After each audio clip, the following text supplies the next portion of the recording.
Job done. Hello everyone, Dan US MX Football here. And I'm recording this just after Chelsea have won. And maybe it's not the best time to be looking at this with any kind of analytical or critical lens, but I feel over the moon about this game. I need to be straightforward. I missed the first half. I didn't get to see the entire 90, but I caught the entire second half, and I saw the highlights, obviously. But what a game, man. When people say a tale of two halves, I mean, couldn't describe this game any better. So let's get into the lineups first of all. This is such a good vibes video. Feel, over the moon after a result like that. Just seeing the whole squad celebrating with the shades. It's the feeling is just so good right now. And all over a trophy that people said, didn't matter, right?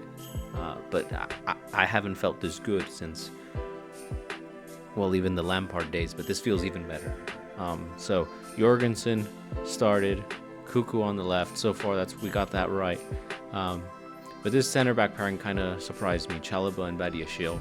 Chalobah I wasn't too mad about, but Badiashile really surprised me. And when I checked my phone at the lineups, I was a little mad. I didn't quite understand that. If I'm being honest, I don't want to spoil the mood, but I hope this is the last game he ever plays for us. Never want to see him in this squad again. Malo Gusto. People are trashing on him, saying he had a horrible game, but honestly, I didn't think he was that bad. He was a little at fault at the first goal, but I still want him around here. When James came on, though, really took that spot over and shut things down, pocketed. Abde had to come off, but we'll get to him. Moises and Enzo, I mean, you see it right there. Was that game worth the 200 milli plus that we spent on them? Probably not, because the prize money's like 20 mil, a tenth of what we spent on them.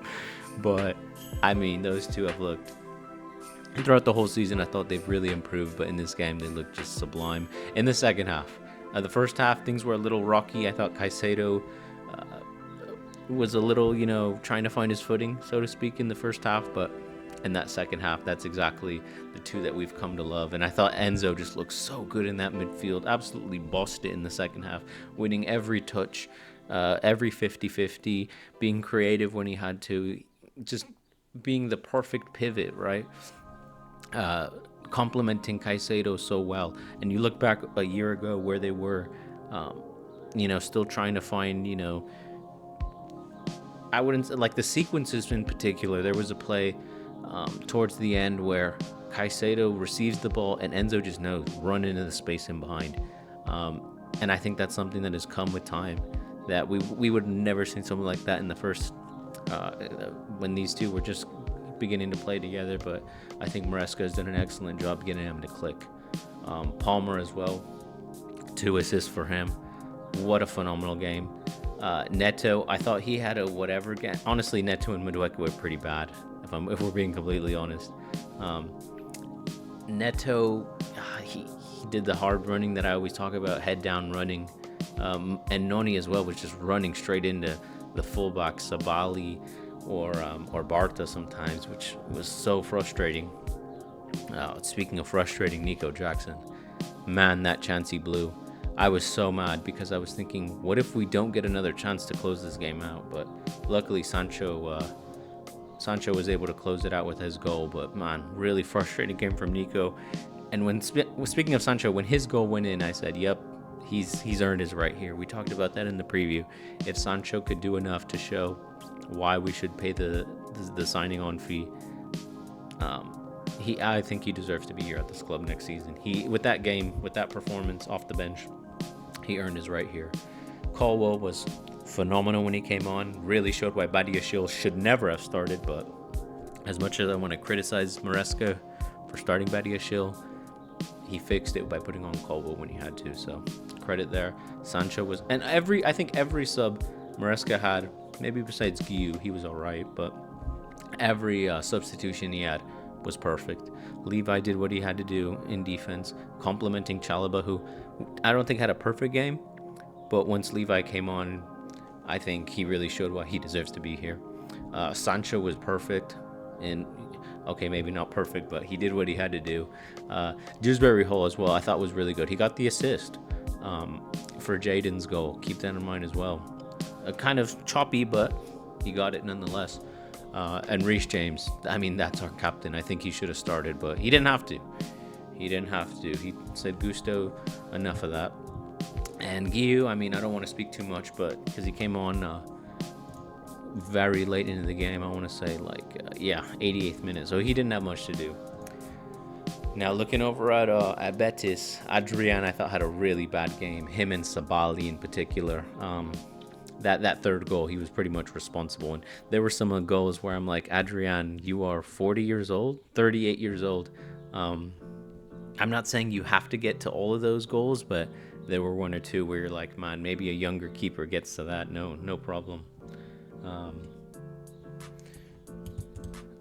Now it was Nathan was probably the best defender on that field for Betis, coming up with some big blocks.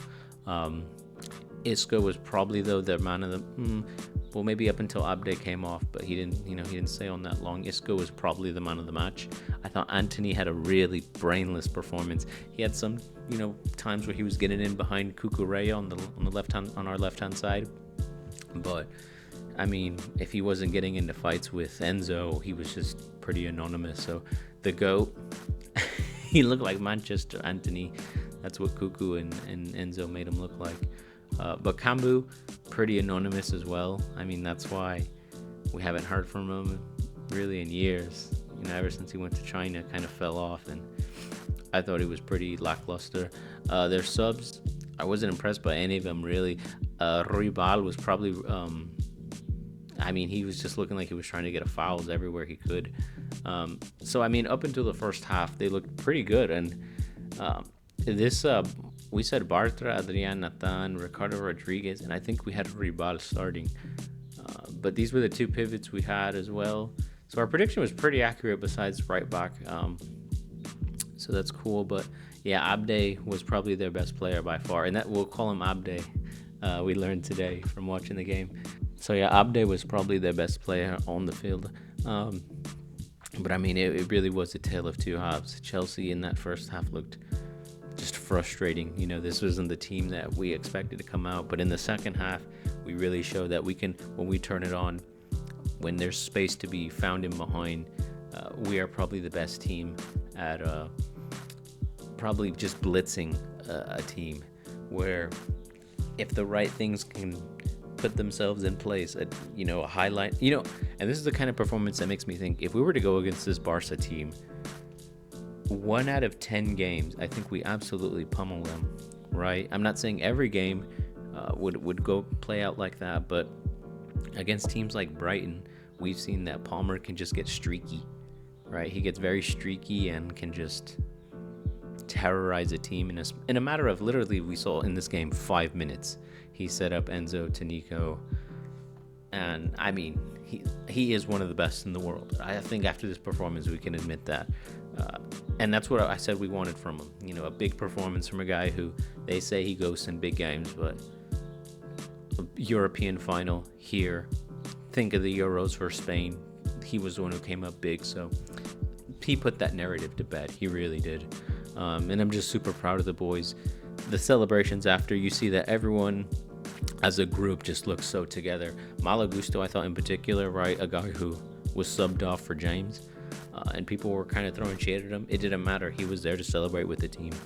And I think Maresca has just done a great job building that cohesiveness, especially because you look at on the touchline, when that when that fourth goal goes in, he's just the smile to brighten your day as a Chelsea fan, to just say, yeah, I'm convinced that this is the guy to take us forward.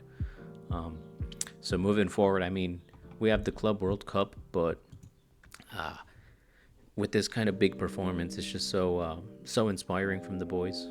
And it was just awesome to see him put such a great performance together. So I'm gonna cut it short here. I'm over the moon. What a performance from the boys. Thank you all for watching. Like, comment, subscribe.